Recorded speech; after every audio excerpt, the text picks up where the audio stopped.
Bene, post partita di Sarzana-Monza, 24esima giornata di campionato, partita che termina 4-3 per il Sarzana. Siamo con il capitano del Sarzana, Davide Borsi, una partita combattutissima in cui il Monza ha sbloccato la gara, poi il Sarzana è riuscito a rispondere e a terminare il primo tempo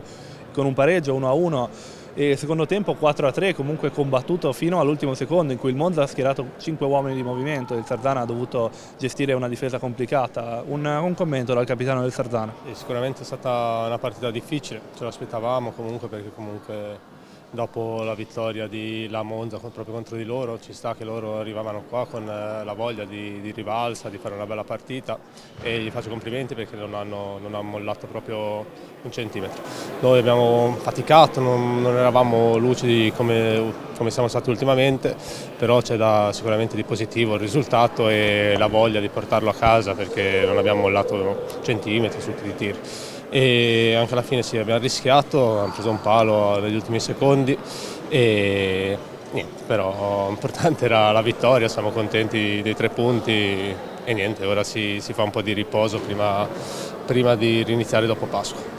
Assolutamente, ora un po' di riposo meritato, quello che contava erano certamente i 3 punti che portano il Sarzana a 51, solo 2 sotto il Follonica,